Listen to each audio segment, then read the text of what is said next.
Well, hello. In the next following weeks, I'm going to talk a little bit about guard passing.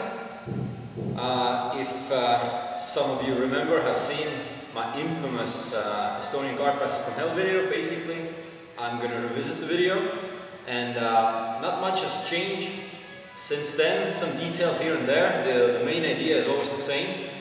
But I do, however, I'm going to do it in two parts when I talk about the general open guard passing, because the last time I didn't talk about posture at all. I only briefly mentioned that you want to have good posture to pass the guard, and I'm going to start off with just talking about the posture in this video, and next time I'll talk about the passing itself.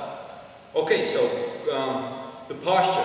So basically the posture, when we talk about general open guard passing, the posture is going to look something like this, and you have seen this if you have watched high-level jiu-jitsu matches. So basically,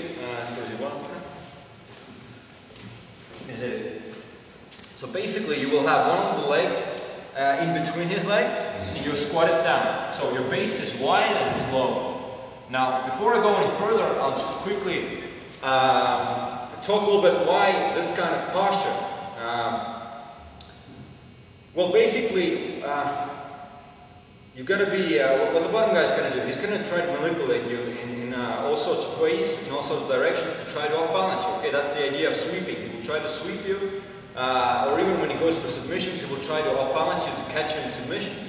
So, and the way he can off-balance you is to push you, pull you, or do the same in any of the push me backwards, pull me in front, or do the same to the either side, and all combinations of those. So what you need to be able to do is be able to withstand all those things. You need to have good balance against that. And when you're postured like this, when your base is wide, okay, you have better balance when your base is wide and lower, when your center of gravity is lower. So the worst base is like this. The least balance I have like this. When the base is really narrow and the center of gravity is really high. So you can imagine, you know, I'm really off balance. So the contrast is I'm wide and low. So it's just common sense, you know, when you can imagine when you try to have balance against something. Let's say somebody walks around you and can push you randomly. At some point you would stay like this to be ready to just redistribute your weight so that you will maintain balance, okay? So it's kind of the idea here. So I have my one leg in front. I call this the lead leg in this video clip. I call it the lead leg, and I'll call this one the steering leg. I'll explain that a little bit soon enough. So essentially this kind of looks the posture. I have my leg in between his legs, okay, against his thigh, and I'm kind of a little bit starting to lean on it, and the other leg is out there for balance. I'm kind of here low and wide, and I'm ready to balance myself now. So that's the posture, and now I'm going to continue with the pressure. I have to immediately start talking about the pressure as well. So the pressure is, well, basically when he's going to resist me. And when I talked about that he can use like 4 directions and combination of those directions to manipulate me. So when I have this kind of a posture, I can redistribute my weight easily, okay, to keep balance now. And the main idea about maintaining this position, so again, the whole idea again in any kind of position, whether it be holding the side mount, holding the mount, going to the turtle position, the whole idea is first of all being able to be there, okay, having to control in that specific position, and the control revolves around posture and pressure, okay? So the same deal here. When I pass the guard, the first thing you got to be worried about is just being able to be here. So he's going to try to sweep me and submit me, and yeah, he's going to try to sweep me, submit me, off-balance me. Yeah, I would need to be able to maintain me, keep being here. Boom, okay? So that's the goal of the first thing. So that's why I talk about the posture, and that's why I talk about mostly of posture impressions of different positions, because those make the fundamental. So, this was the posture, and the main idea of being able to be here against these attacks is the idea of counterbalance. What I basically mean by this is, first of all, you're going to lean always onto him. You're going to be leaning onto him. So I kind of, right now it's just, I'll say this, that you want to kind of like lean on his inner thigh with your lead leg. You're kind of leaning on it. I'm kind of like, and I'm also leaning my upper body on him, so that will neutralize his hips a little bit.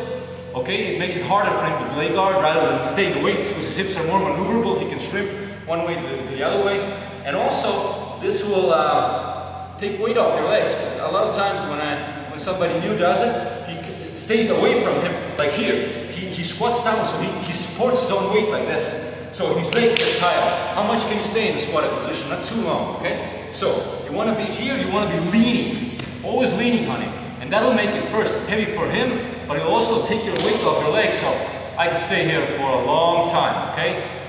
Rather than being like this. So, you're leaning on him, and then comes the counterbalance. Because, as I said, now the idea of counterbalance is when he tries to basically push me, yeah, when he tries to push me away, I come into him more, okay? When he tries to move me when he tries to move me that side, I lean a little bit more on him, okay? When he tries to pull me, yeah, I squat down more, I kind of resist, okay? In every direction he tries to pull me or push me, the idea is to maintain posture, is the idea of counterbalance. Now, and this has a great feedback system.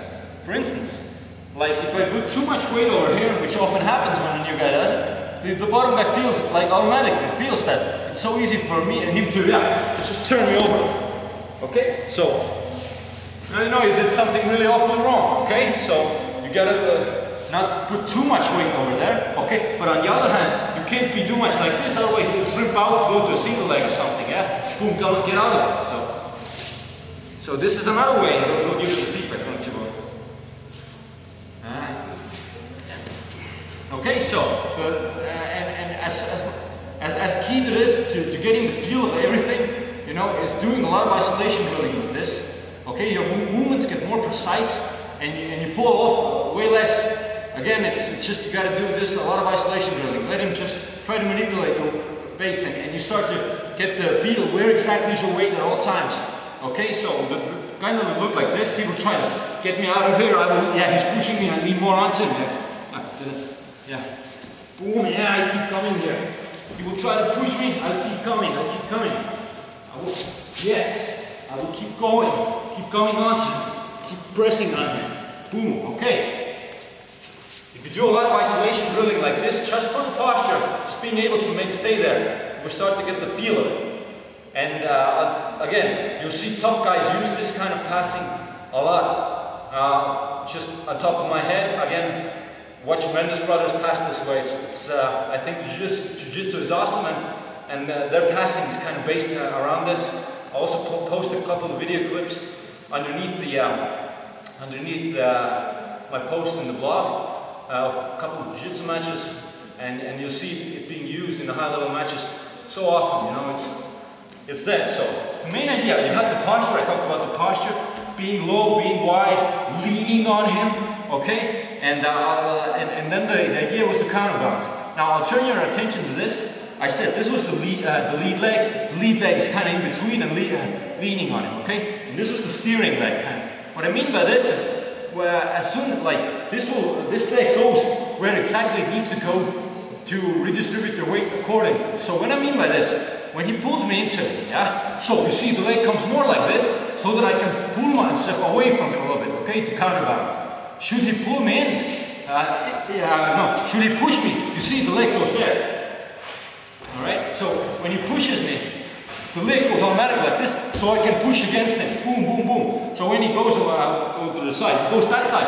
I like to go more on this leg to have more weight on here. Should he go the other way? Boom, I start pushing with this one. Yeah? So this leg is doing this a lot of movement. When you do drill, this moves a lot constantly. To have the precise positioning, to have a lot of weight on him to counterbalance accordingly. And again, the key is just isolation drilling. There's nothing more to it than just being able to be here, keep leaning on him and counterbalancing. I can even have my arms here, have better balancing.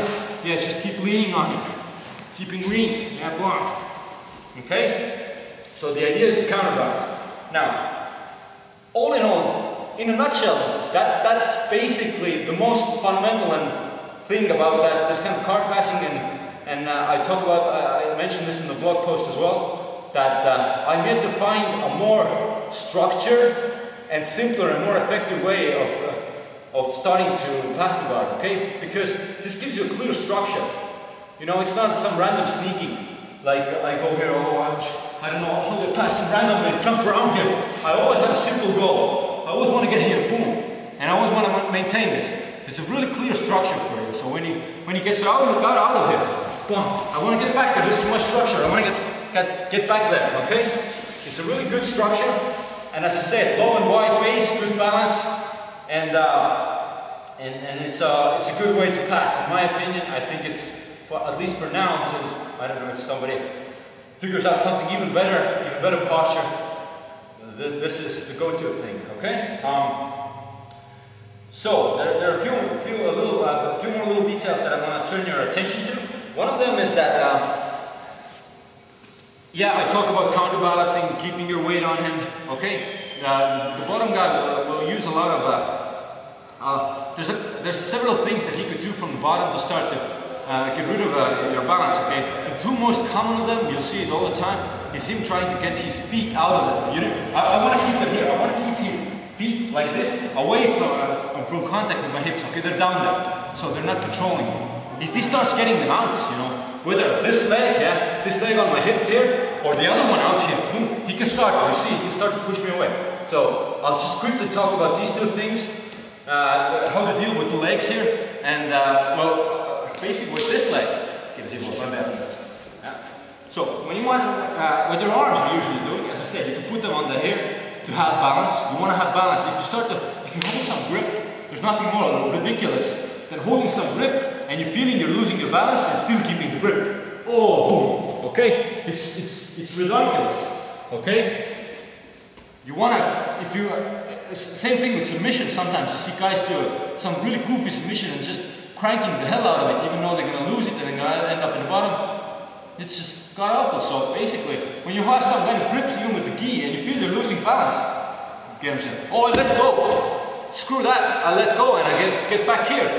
It's always better than losing the position and it's getting swept and stuff, okay? So, your arms are usually, what they're gonna do is they're gonna control the legs, but bear in mind that whenever you need to counterbalance, whenever you need to balance, you put them on the ground, and you come back, and then you keep controlling. So basically, get rid of this leg. You will use kind of this arm. With the gi, you kind of control the collar grip and use your elbow more. In no gi, you kind of can control directly from the thigh or the hip. And when it starts to put the leg there, yeah, it's usually here. The arm is usually in contact with your own, with the leg. And when it starts to put the leg there, you kind of feel it. You push it away with your elbow, with your forearm, and you base on the leg. Okay, so that's how you deal with this one. And even if he gets it there, okay, he gets it there, he starts to push me away. I come back in by twisting my knee inside and squatting down. Boom, I can get back in there. Okay, that's how I deal with this leg. Now, I'll quickly also talk about this leg, alright, when he gets this one out. So, first of all, again, you want to be just preventive. And when you prevent it, you control either with like this, you control it from the foot, or you use a gi grip if you're dealing with the gi. I usually kind of like this one, it's really good. With the gi grip, you could also grab the collar, you just turn in your elbow here. Okay? So when he tries to get it out, I keep it there. You see, I keep pulling it down and I keep turning my elbow in. Alright? When he tries to get it out, I can let it go and just control it like this. I try to keep it tight between my legs. Okay, so I'm preventive with it. First of all, I always want to be preventive with those things. It's just not letting him get it there in the first place. So, but just like with this one, when he gets it out, he starts to push me. I kind of control from the bottom of the leg. Now what you basically do is you just push it down, inwards and down, like diagonally there. You push it there, and then you release the pressure by making a little step back, okay? To more illustrate more. It's kind of, I just put some weight on it to keep it there, I release it, so it gets rid of the contact, and then I come back in. So these are the ways you kind of deal with those legs. First of all, so he tries to get the legs out, I will use them elbows in, you see the arms controlling, one side, the other side. Not letting those get out. Boom. If he does get out, he starts to push me. A bomb, come back in there. Gets the other one out. Bomb, get the control, come back in. Okay? That's how you deal with those legs. And all the time you're counterbalancing, you're keeping your posture.